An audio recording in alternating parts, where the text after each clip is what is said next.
my beard. I need to borrow some of your hair and put it on top. You wish. Oh, what's wrong with that? You got plenty of My it. hair. Ooh, anyway. What happened to yours?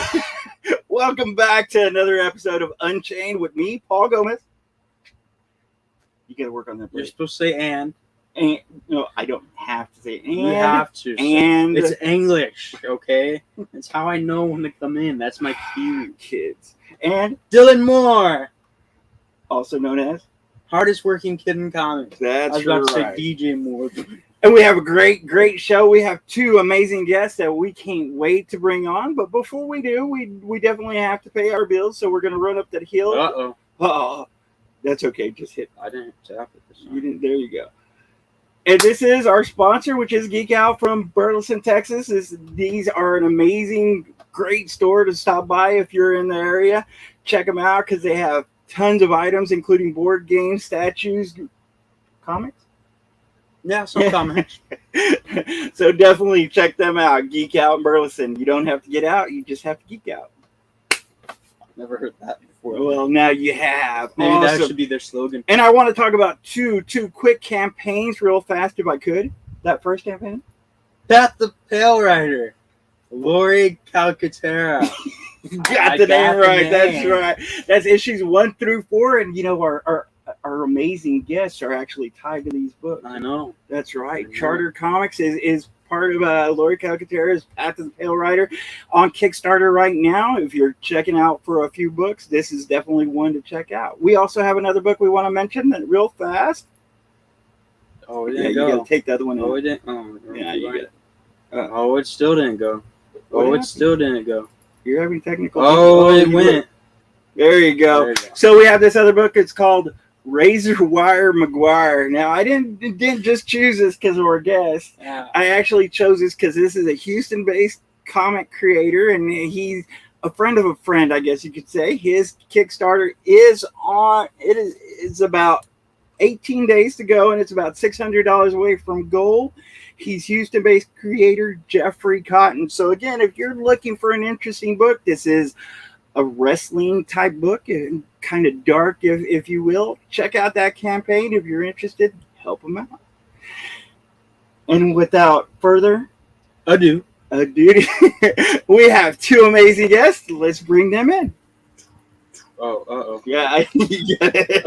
There you go. That is McLain McGuire and Chris Hayes. Hey, guys. How are y'all doing? Good. How are you tonight? Good. How are you? Good. So, like I said, this is kind of a topical show. We usually talk about movies and a little bit of what's going on in the world. But before we do, if I could get y'all to introduce yourselves, McLain. I'm McLain McGuire. I'm one of the owners of Charter Comics and also with CCP Comics. I'm a letterer and designer and artist in the industry. I've been working in the industry for over, I think, about 21 years now. Been a designer for commercial for about 30. And, just working on books and helping people get where they need to be with whether it's art, creativity, writing, comic books, you name it. Amazing. Also, we have Chris Hayes. Yep, I'm Chris, co-owner of Charter Comics with McLain, Captain Comic Con with McLain. What else we got? Pastime Comics. Make a list. What else is there out there? I don't know. There's a list. Last time out. Tons of stuff to great talk about. We do definitely want to talk about Cowtown Comic Con. That's coming up this weekend. That's right, the 30th and the 1st of October. It's going to be an amazing show, and we definitely want to talk a lot about that, but we just want to touch base on it a little bit. Y'all have an amazing, great lineup of guests. Who are y'all looking forward to talking to this weekend? I mean, y'all have so many people. Go ahead, Chris. Everyone, because we co-promote, so we're very excited about the guests we brought in. We've met a lot of them before. I don't think there's anybody new there that we haven't met. It is, but some of our headliners, we have Ken Salinas, we have Chad Harden coming in, John Jang will be there. Ron Leary will be huge. Ariel Diaz is coming back. Mustafa Musa is coming. David Sanchez. There's just a list that goes on and on of people. Lori Calcaterra's coming in. We'll be in. Richard Duree will be sitting in the charter booth. And then over on the voice actor anime side, we got Elise Bowman, Lindsay Seidel, who is one of the voice actresses of Pochita for Chainsaw Man, Brenna Prill, Scott Ennis, voice of Scooby-Doo's coming in. We'll have live podcasts going, panels going. Peter Smith, who does a lot of work for Disney, will be there. Gabe's Cave Group is going to be there, and then we'll have a big cosplay contest as well that we'll be having. There's a lot of stuff going on with Cowtown right now. If you're not at that show this weekend, you're totally missing out on a lot. Man, we have so many awesome indie creators, and Chris filled the gap on most of the guests and stuff like that. But our indie creators, our indie writers, artists, you name it, designers that we have a part of the show. We have special Charter Comics guests, which is Richard and Lori, and there's Lori right there. That's awesome. She's been great. He's been great. We have Fred Kill. Man, that's awesome that we have Fred there. We have novelists like Lynn Kelly and P.T. Phillips. Gosh, man, such a strong list. And our vendors alone, we have over 200 vendors. Yeah. And, if you're a comic book collector, a movie collector, man, this is the place for you. If you are on a hunt for a certain, key books, this is the place for you. And we got tons of questions now. Y'all do have a lot of great vendors, including our sponsor, which is Geek Out. They're going to be there. They're going to bring us in Sunday, I believe, for a few minutes or this and that. But Lori Calcaterra is going to be there, including her artist, I believe. I'm not exactly. That's right. I forget about that. Marco. Marco. Be sitting there. Yeah. Yeah, he's an amazing guy. You got to definitely check out his art. I am excited to talk to Mr. Ben Dunn again. He is a great legendary. Of course, Fred Kill and Zach's going to be there, I believe. There's a long list. Man, it's just so many people. I hope everybody's making plans to be there this weekend. And I saw that y'all are having like an after party on Saturday too. So this is something that I haven't, really participated in. But man, that's going to be amazing. Well, you definitely got to check it out. If you've never been to Kung Fu Saloon downtown Fort Worth, it is for our age bracket. No offense to the younger or older crowd, but it is for our age bracket, the guys that grew up in the 70s and 80s and 90s, because it's considered a bit bar, and bit bars are a full alcohol bar. You can get sodas there too. You can also get food there, but they have arcade video games. They have pinball machines. Dude, you name it, they have it. And man, that after party is going to be hopping. And Kung Fu Saloon is one of our major sponsors for now 2 years in a row. And man, thank you, Kung Fu. You guys really hooked it up this year. Yeah, so anybody who's making plans to go to, Cowtown Comic-Con, definitely check out that after party Saturday. Kung Fu Bar? Saloon. Yeah, so definitely plan to go there because it's going to be crazy. You got a lot of these people from the con are going to be there. You're going to be able to meet them not just behind a table, but right there, and maybe even buy them a drink and get a story or two. So, like I said, we do talk about topics, and I don't really want to talk about too many this week, but I do want to get into one that is very important, and it's a big, big topic that a lot of people have been talking about, and that is the writer's strike that's been going on for the past few months. I don't know if y'all have heard about this, but over the weekend, they came to an agreement, and I guess they're crossing the T's, dotting the I's, and everything is coming out, and apparently everything's kind of good on the writer side from what I hear. Have y'all heard about this? Yeah, I work on a couple graphic novels that are entailed with Hollywood and those guys. So the only thing I can say about it, honestly, because of contract, is that I do know of it. I know it ended. It actually officially ended yesterday, but over the weekend they did make a decision. So good for them. For sure. Yeah. It's great to hear that it's finally coming to a conclusion. It was 3 or 4 months. kind of. It went on for a while, and what it was doing was they were also trying to get benefits and more wages for not just the writers, but what I liked is they were gathering together and grouping up to help the people under them that worked on the sets that nobody ever hears about. They were trying to get benefits for them, which it worked. Hollywood finally caved a little bit and said, we're going to take care of these people as well, because a lot of them didn't have benefits. They were put in different positions, I heard. Some of them worked, different jobs and could be there 13, 14 hours, low pay. So now they're going to be taken care of a little bit better. But it took everybody that, from what I was reading, to come together to help that out. But, yeah, so that's good for them. It's definitely great to see so many people just kind of help each other out. I mean, it wasn't just writers that were striking; it was so many other organizations as well. And like I was saying, it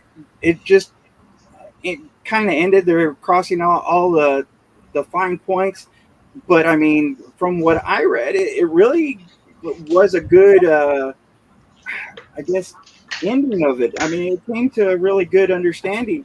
One of the real reasons I bring it up is because AI is kind of involved in it, and they basically said that they're going to use it, but not much at all. Like, from what I heard, they're going to use it like 10%, as opposed to trying to use it as much as they wanted to beforehand.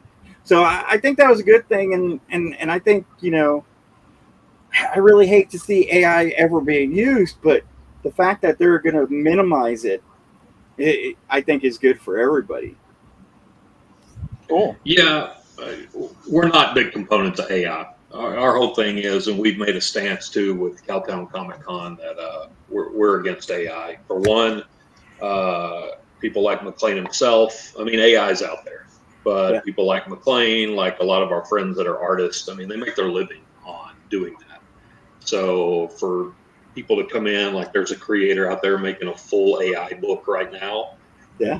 Personally, this is my opinion. I don't agree with that, because that takes food off people's table that we know. We don't let AI in Cowtown. We're against it. If we see it, we'll politely ask for it to be removed. A lot of cons are following that. A lot of promoters are not doing that because they're behind the artists, which is what we are. We've got really good friends that are artists, so they're against the AI piece. But the scary thing is, AI is here to stay.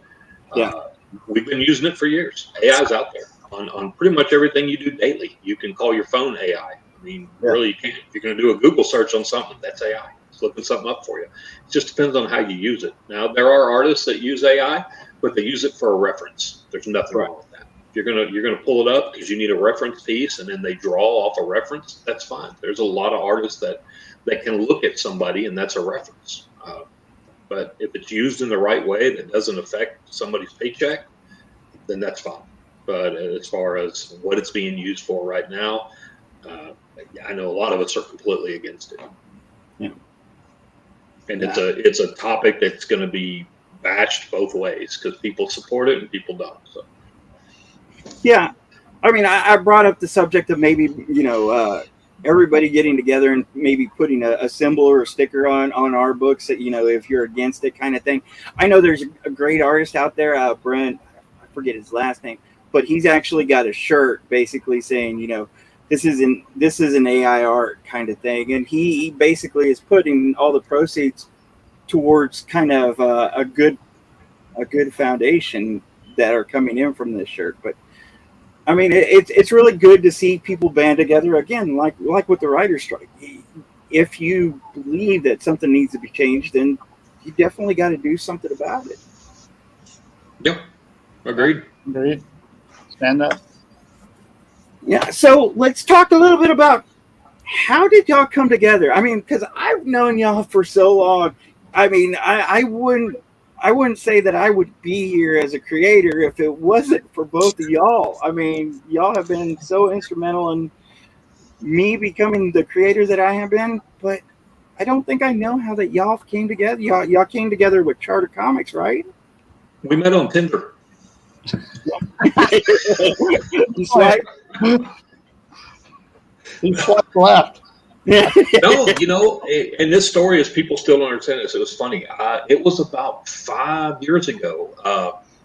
the store at Pastime, we were doing a small one-day show, the Watauga Civic Center.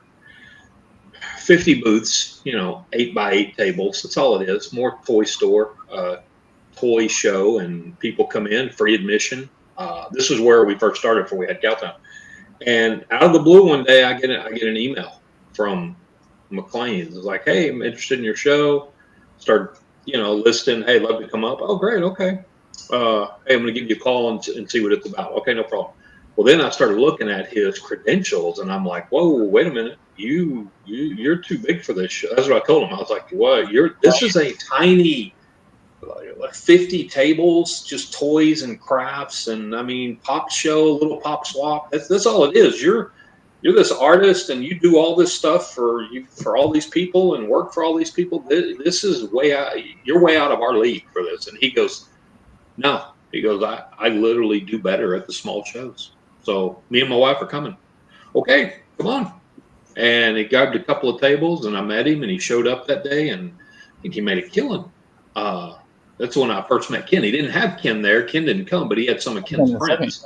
Yeah. And then literally, McLain, when we left the show, he wanted to see the store. He came over, bought some books and stuff from the store, and we started chit-chatting. And I think that was 2019. And I started talking to him about, hey, I'm, he's into comics. I was like, yeah, I've got all these story ideas. I always wanted to create a comic. And he's like, well, I do that, right? And I'm like, no, I don't even know what to do. I can write it.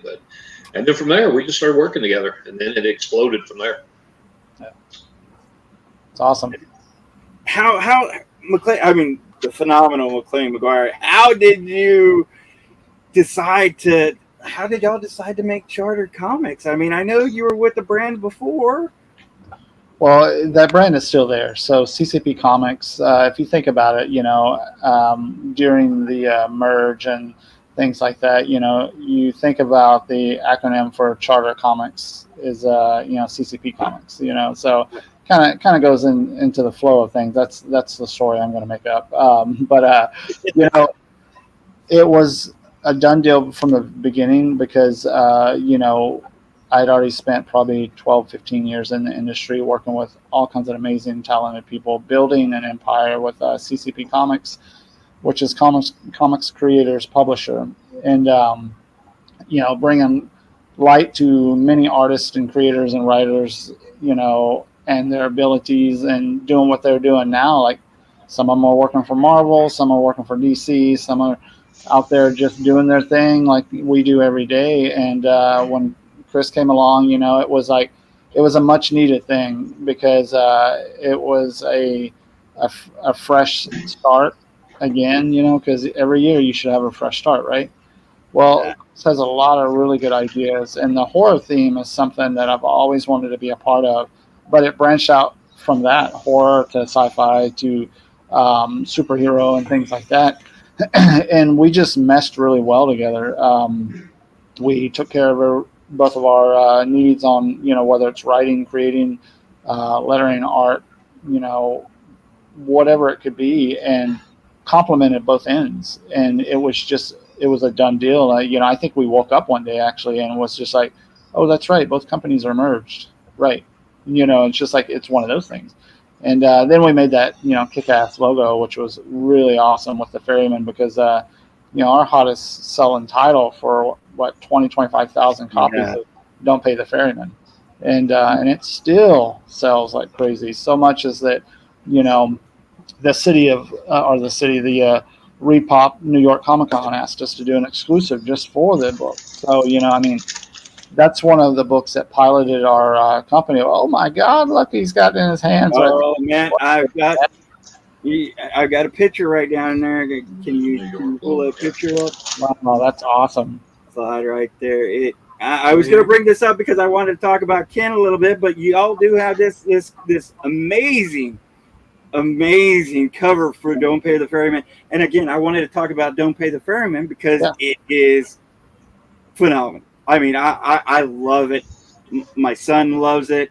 This was probably one of the first books that we read from Charter. I did read Forgotten Isle, and I love the Ferryman. I mean, it was So what makes the Ferryman so gifted and so great is that so beautiful. this is a book that is just two issue miniseries. There were two different Kickstarters built for issue one, issue two, but it was built during the pandemic. So it was one of those things where it was like, hey, let's build this Kickstarter, let's release this book. And I was like, I think both of us were like, I don't know, pandemic's going on. Oh, shit, let's do it. Nobody else is doing anything. So we did it, and it was the best thing that ever happened, you know. So And, we got a question from Blizzard World. Basically, what's the hardest part of starting a comic? Bizarro. I'm sorry, Bizarro. I'm bad whenever I'm reading and talking at the same time. I want to get into this question, but before I get asked this question right here, I want to talk about Charter still. How hard is it to make a publishing company? I mean, if somebody's looking to make a publishing company, because y'all have your hands full and y'all decided to make Charter Comics, which has what, 10, 15 artists underneath it, and you've got like 20 titles. What advice would you give to someone who wanted to make a publishing company? well, we have over 36 artists that work with us. About 15 of those artists come from like Marvel, DC, and Image. Your question is how do you put together a publishing company? Yeah, because I don't think you don't really get to talk to a publisher that often. Sure. So if like, let's say somebody's out there and they're like, hey, we're going to start a publishing company. How do you do that? Do y'all have any advice for them people? A publishing company is an umbrella. It's an umbrella for your company or for your IP, whatever you're working on. And so that's the starting of a publishing company. When you have an idea, like for yourself, you have a couple comic books that you work on mainstream. You have an idea, you need to put an umbrella over it. You need to protect it. And so when you first protect it, you build that name, which we built Charter Comics because, we have over, I don't even remember, 22 to 24 different titles streaming. And so you want to protect those, and that's how you start. You just build a name, a Productions or a title name like Charter Comics, and it's used as a copyrighted umbrella. I'm sorry, a trademarked umbrella to protect any of the assets that's under that company name. And so we took it a little further, and we tell pretty much most of the people that we work with that we don't want to own their IP. We just want to help publish their books. We want to help them get their book completed because a lot of times they come to us where, just like the question you asked is like, how do you start a comic? How do you do this? How do you do that? Well, we have all the answers. And so we were able to sit down with them just like we've done with you before and, map it from the beginning to the end. And, some people take it and ride with it. Some people do their own thing, and some people will come to us and say, hey, can you help me publish it, which gets you in Lunar, Diamond, all the distributors, and gets you into all the Comic Cons that are surfaced all over the world that we do. It's just a publisher is easy to create as long as you are willing to put in the hard work and protect your brand. So. Speaking on the publishing side, Chris, you have tons of creators under your umbrella. Which one is your favorite? Is it Keegan? everybody's their own creator. That's what it is. We have, and everybody under us, as you know, everybody's independent. So we don't have any exclusivity with anyone. We don't want that. We are literally, we can give information, give advice. One thing about us is, like we said before, people have asked us, like you said, about Lunar and Diamond. It's coming in January, so people's books will be out to be seen. It's when we first started this, we both knew it was it's a marathon, not a sprint. And it takes a little bit to get something built up, and we're a little over 2 years into it, and this thing's about to explode, honestly, for everything we've got coming in the works. So, it's fun. but yeah, as far as our creators, and we get messages. We got 2 more today for 2 new guys that want to come over and, because they hear about us out there, and we're like, hey, we don't have all the answers. We're not perfect by any means, but we can try to guide you with using certain artists, with how to do stuff, which we enjoy doing, because somebody like McLain helped me in the industry. I knew nothing. I knew nothing about how to publish a comic. One thing that gets me is, and I'll say this because he's on here, and it still boggles my mind to this day when I watch this. He was working on one of my books, and I said, hey, I'm going to come over and watch. Watching him letter. And I sat behind him for 2 hours and watched him letter 3 pages. I had a headache, a migraine. I was stressed out. And I said, that is a profession I will never go in my life. Yes. Because you can open a book, and it's true, they don't get enough credit. I'm not blowing smoke up his ass or kissing his butt, but it's true, because they don't get enough appreciation. Artists are great. You got to have artists. You got to have writers. You got to have interior artists. You got to have editors. You got to have colorists. And the ones we have we love them. They're all top notch. But my God, man, to sit there and watch him, he creates every single chat bubble. The fonts he uses, the way he does it, and I didn't even talk to him. I just sat there and watched, and I was like, no way in hell I'll ever do this. I don't want to do it. I don't know how somebody has the patience to sit and do that. It is a skill. So how somebody can ever go, I can letter my own book. Yeah, good luck. I'm going to put it that way, because it can't be done. I mean, people think they can do it. It's not just taking a pen and drawing a circle. That's what you think, but you're not telling the story. You've got to add fonts a certain way. You got to angle the chat bubbles a certain way. I mean, that takes a skill that I do not want to learn. So yeah. So when you're out there and you're talking to letterers, they get an appreciation, because you as a creator too, Paul, I mean, you've had to go out and hire letterers too. I mean, it's not something I want to do. I can't draw. You're doing drawing. I'll doodle, with stick figures. It's fun, but I don't want to go down that avenue either. So all of our guys under charter are all independent. They work with who they work with. We hope that, Marvel comes and calls them, but we can say that because one of our best-selling covers ever that literally put our Don't Pay the Ferryman on the map was the Peach Momoko cover. That's right. And people still look for this cover today. The crazy thing is, Peach did that cover before she did any Marvel covers, before she blew up. People still message us wanting that. We're like, it was a store exclusive. I had mine. McLain has his. The Carnivore Comics, who made that comic and created that cover last year, created 3 different metal covers. They sold out. They had 300 each. Yeah. 300 each. They sold out before New York Comic Con even started last year. Within 2 weeks, all of them were gone. 900, and Peach was at New York Comic Con. The coolest thing was McLain sat right next to her on stage signing those books. That was and awesome. You're like, dude, that's our brand up there. That's sitting next to Peach Momoko and signing those books. But just things like that, we can go, hey, Peach Momoko did a cover for us.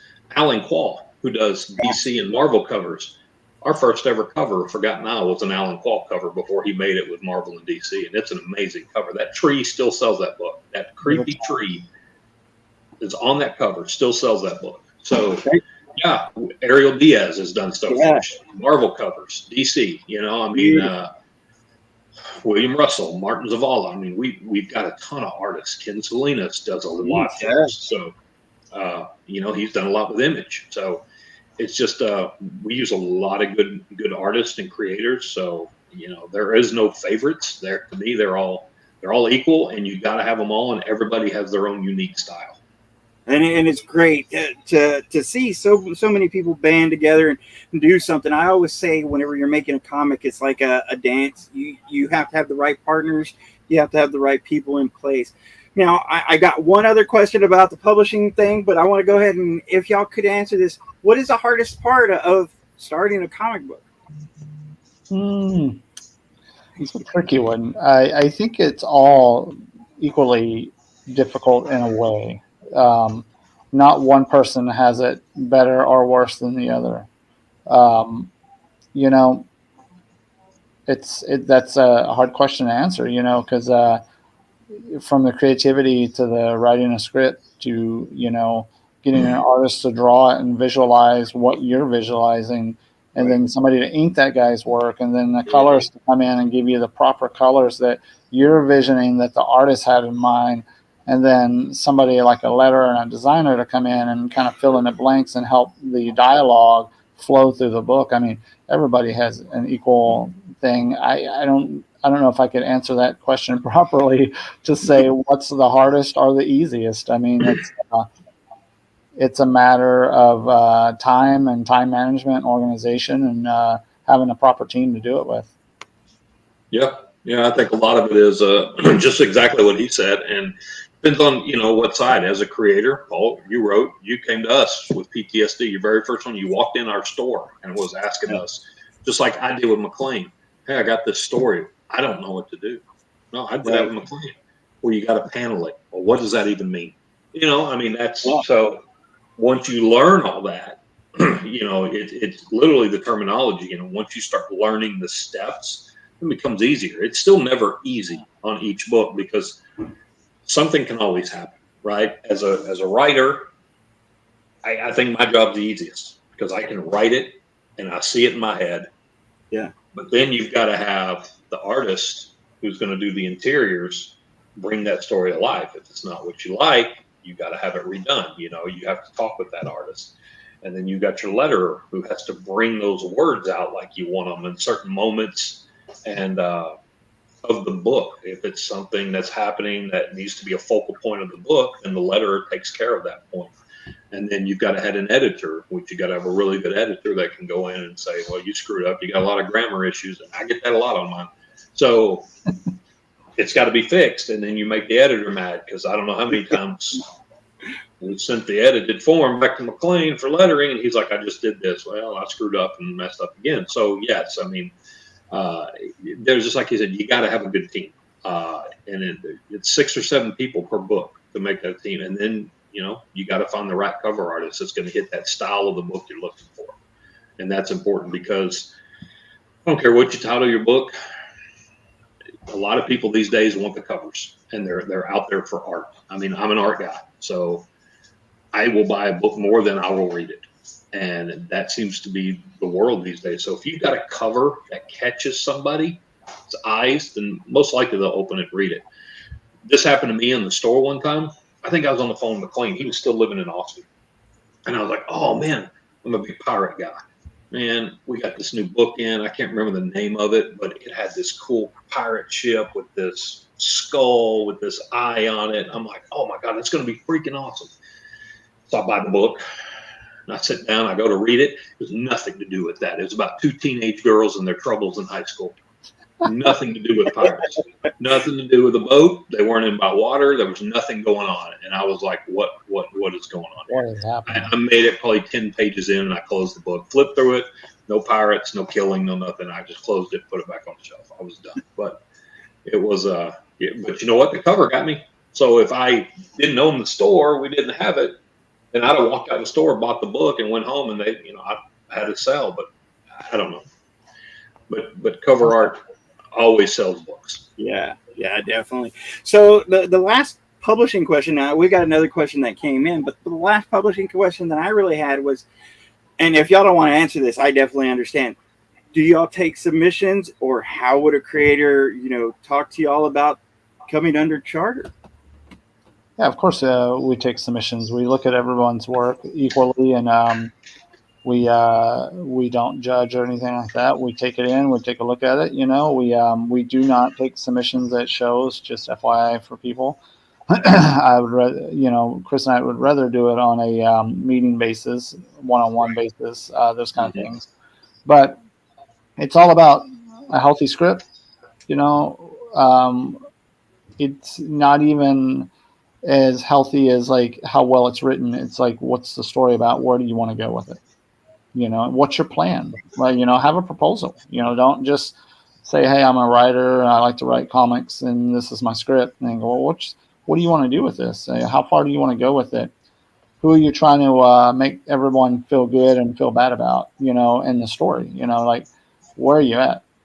Because, if you're going to make a comic book, you have to go all in. It's either in or it's out, and it's a financially structured and a financially failure business. So I mean, you have to go in it very open-minded, very ready to spend some money, and to to me, like if somebody says, well, you have to invest in yourself and your project, or you're not going to get a good product. Okay, then I'm going to invest. So. You want to go ahead and show that. We have another question from one of the viewers. That's from a financial standpoint. What's the average cost for a comic?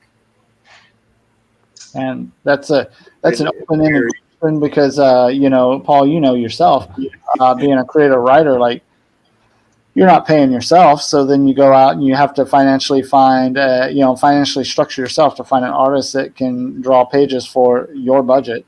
An inker that's going to go do that unless that artist inks. A colorist that can color that artist's work unless that artist does all three.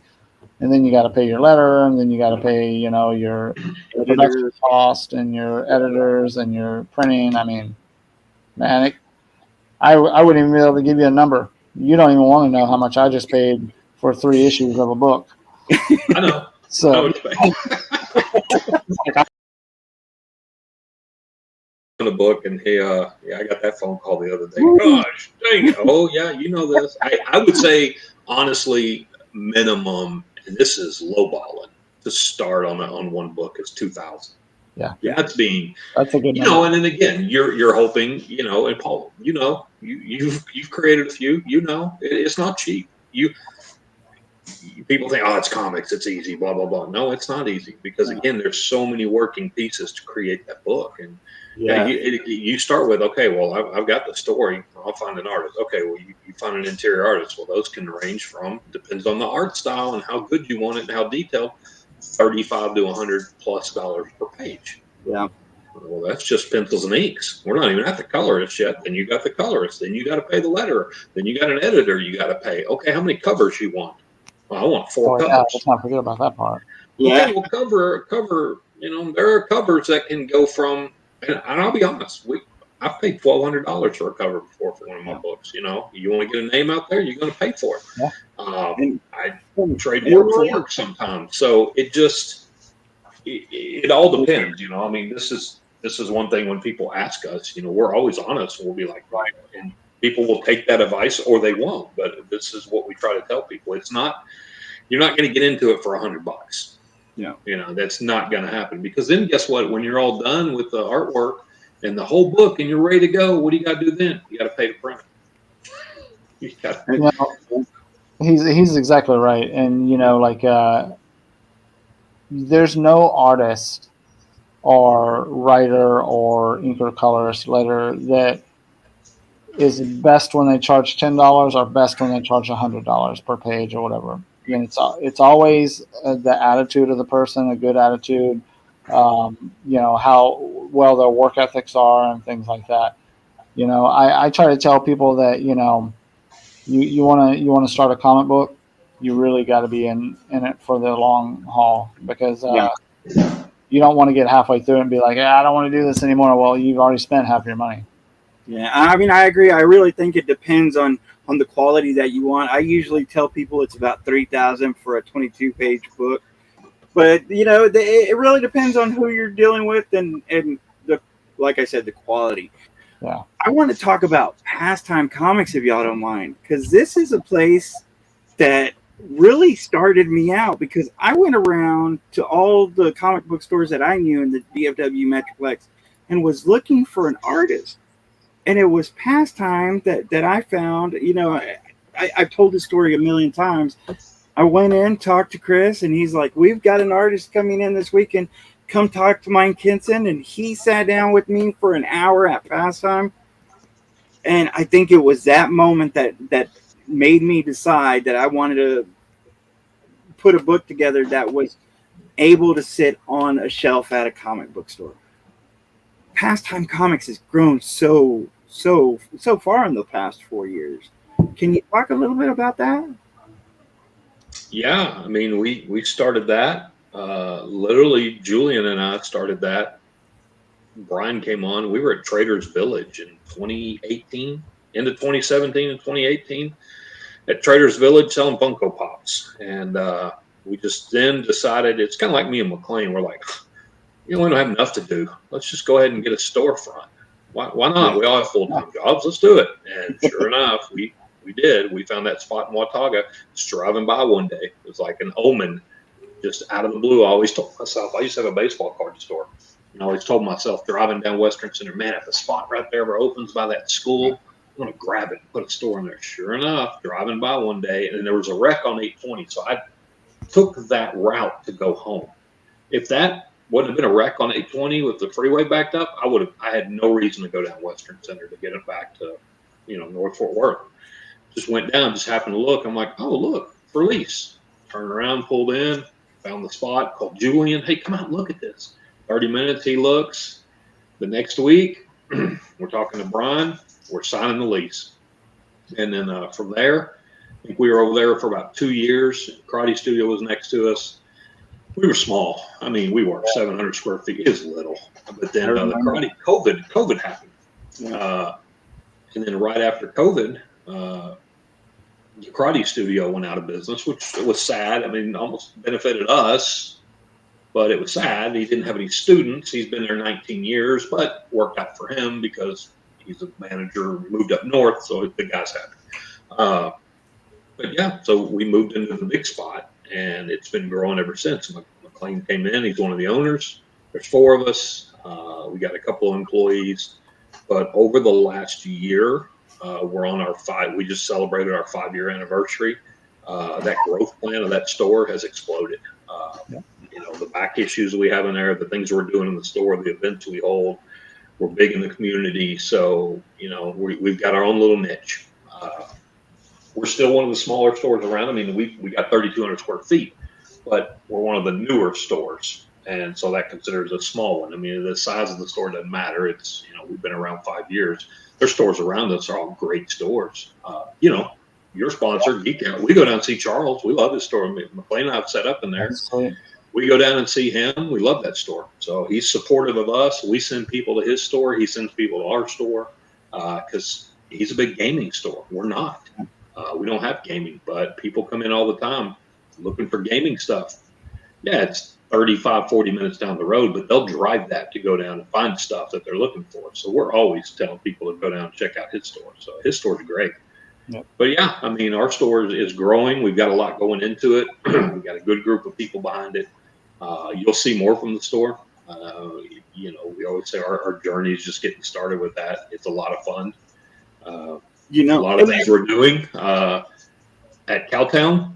We're bringing in Sabine Rich. We flew her in from Germany. She's going to be sitting in the booth at Cowtown. She's done 3 exclusive covers for our store. That's going to be huge because she's a very popular artist. So you can pick up the exclusives that she's done. She just did Maleficent for us. So we'll have that. We've got it in store now. We'll have that. She'll be signing them. So that's going to be huge. So, yeah, we have a lot of fun. We brought in a lot of guests. We'll keep bringing in guests. And I don't know. We're big on, what was it you saying, in the indie world as well? Yeah, I think so. And, we've really focused on what we really wanted to focus on, which was the back issue areas and the comic book collector side of things. And man, it's going so good. I mean, we're so happy with it that even we got together with our manager the other day, I think it was yesterday, and finalized an awesome setup. This is going to be one of our biggest setups at a convention, which will be this weekend at Cowtown. And it's just like we took that store and we built it into an island, at Cowtown. So, man, it's going to be really good. A lot of hard work has gone into that store, and it's super paying off. So I do want to talk about Cowtown, and we're going to get to that and just after this. The main thing about Pastime that sticks out to me is this is a place that you can find artists. I mean, y'all have so many people signing. You have so many celebrities stop by. Y'all have so many people that it's also comfortable. I mean, compared to a lot of other comic stores, you stand in, walk around, shopping and stuff. You've got like a sitting area, and like I said, you practically have all these artists and creators just stop by and do signings and that hang out there. Is that part of the plan? I mean, because that's great. You could walk into a comic store and see an artist. That you could see Ken. Yeah. You can see Dave. You Exactly. could see these people just hanging out and chit chatting. This is not something that you get from any other comic store around here. Sam De La Rosa's fun. He comes in all the time.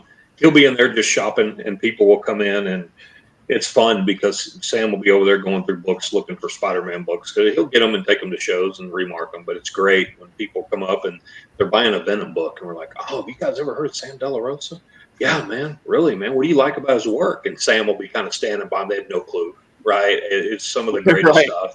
He'll get pictures with them, but I think that's kind of built over playing over our reputation of everything with Julian and Brian, me and McLain in there, and then we've got Ed and Zach going on in there. Cole still pops in and helps out. David will pop in. Ryan Palmer comes in a lot. Daniel Scott Jr. But you're right. We get Lori pops in a lot. We get a lot of creators that'll just come in and hang out. One thing, I'm not going to give it all away. You're about to see some big changes in the store. You're talking about seating areas and all kinds of stuff. There's about to be some changes going on in there. That's going to, But I mean, 30 days, some expansion going on, and some new stuff going to happen in the store that we're going to have a lot of fun with. But I don't know. It's just, I don't think that's how it started. We talked to everybody at shows, and you guys got a store? Where's it at? Oh, I'll come in and see y'all. And then we bring people in, creators. We set them up on the weekends, let them come in and sell their stuff, promote them, and it started from there, honestly. And now people have become permanent customers to where they're in the store all the time, or they're driving home. Hey, was driving back to Denton, wanted to pop in and say hi. What do you? We've had artists pop in and, hey, what y'all doing? You guys think, what? Yeah, come on, y'all ain't doing nothing. Let's go. Okay, we close in 30 minutes. So I don't know. It's a lot of fun. We made a lot of friends in the industry. I know that by just having the store. I mean, I can't imagine going into a store and you have like 10, 15 books that you could sign for the customers. They could just walk in, buy your book, and you could sign it right there.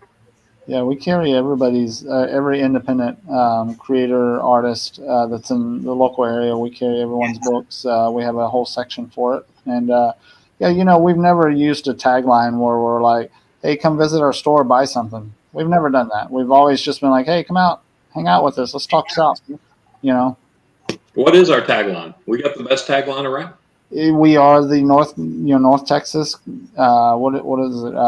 We hashtag it all the time. North Texas' biggest comics and back issues headquarters. So what's Brian's tagline? Oh my God! Well, it's changed. His is like we're making friends, not money. Exactly. We make friends, not money. I can't say enough about the store because, like I said, boss, it was one of the stores that really helped start me out. You go into the store and meet so many people. Y'all have a great online presence. You have this show every Tuesday that practically, able to service customers before just about any other store. It's so amazing. Everybody should check out this store just because of your website alone. But I do want to talk about Cowtown before too much time passes because this is huge too. How much stuff do y'all have going? Cowtown is going to be amazing. Yep. Y'all moved to a bigger venue. What's that? Y'all moved since y'all started to a bigger venue. Y'all were there last year. Yeah, we were at the Will Rogers last year. That was our first year last year. There, we moved from Hearst to there. We needed more room. We outgrew the Hearst. Hearst is a beautiful convention center. Love that one. Yeah. Miss it. Those marble granite floors and stuff like that. Beautiful. But we needed the space, and just within 1 year we had to open up another 27,000 square feet, something like that. I don't remember what it was. We're at 76,000 square feet now. 76,000. Yep, you're right on. 76,000 square feet that we're going to be chalking tomorrow. So just remember that. That's a lot of walking and a lot of bending down. So Oh yeah. Ken better be ready. But you know, These artists. it's so worth it though, because I mean we've built such a great, you know, lovable community for Comic-Con and artists, writers, creators, you know, gosh, everybody that's been a part of the show has been amazing, you know, and you know, they're all our guests. We don't just have guests, we have everybody's our guest. Yeah. And y'all have such a great show. Y'all have all the artists and vendors, and y'all have a lot of exclusive variants that are going to be at the show. Because I've seen maybe about 5 different ones. One of them I love. It's kind of a Fort Worth kind of homage to that Main Street. I think it was Herschel Forge. The yeah, game. Yeah. yeah, beautiful cover. Yeah, we also Yeah.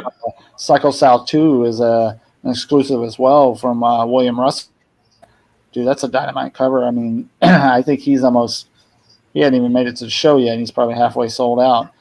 And we also have the fancy Charter Comics Nut Brigade. You know, man, Jonathan McDaniel killed that cover, man. I mean, just did an homage to Tombstone, you know, with squirrels. I mean, that guy is amazing, you know, and so that'll be there, you know. And the biggest thing that we have going is like our VIP package, which I'm pretty sure we're sold out by now. I don't know. We might have 2 or 3 of them left. But our VIP package has a ton of great goodies in it, over $500 worth of amazing goodies, not only donated from other artists, but from other companies, sponsors. But we also decided to build a comic book size signature book, sorry. And basically what this is it has 20 pages of 20 of our different guests, from voice actors and actresses to artists to writers. I'm trying to think who else. Gosh, I'm drawing a blank, but mainly those folks, you know, 20 different ones. Look at that. And it's a Ken Salinas cover. And he's been doing a lot of great things with his voodoos. He's in previews now, right? We love sponsors. That's why we put the sponsors on the back of the book. You know, we've Cowtown fully funded that book. Look at that, Colin Bunn's Death of Venomverse. So anybody that has the VIP package, they can go in and get free signatures from everybody. So now, if you just want the book, we do have a couple of them left. Oh, John's. We do have a couple of them left that we did an overflow on, and they're $20 each. Beautiful, amazing. Yeah. Yeah, I mean, if there's any VIP packages left, I couldn't believe it, because it's got so much stuff. Like I was saying, there's so many artists and guests. There's publishers that are going to be there. If you're in the comic industry, if you're looking for something fun to do this weekend, that's Friday and Saturday. What are the hours? 10 to 6 on Saturday and 11 to 4 on Sunday. And VIPs, I'm sorry, 10 to 5, 10 to 5. Sorry, I was corrected. 10 to 5 on Saturday. VIPs get in 30 minutes early. And last year, when the doors opened, the sea of people, it was impressive, very impressive. McLain stood there at the entryway videotaping everybody that came in, because it's so fun to watch when they get there early, and if they don't have a VIP package, they're rushing to their favorite art. You know, the first person they want to get an autograph from, or they try to get on a commission list of somebody, or get that autograph early, so they don't have to wait in line. So it's always fun to see. It's usually a madhouse right at the beginning, but it's fun. And y'all are going to have that after party at Kung Fu Saloon.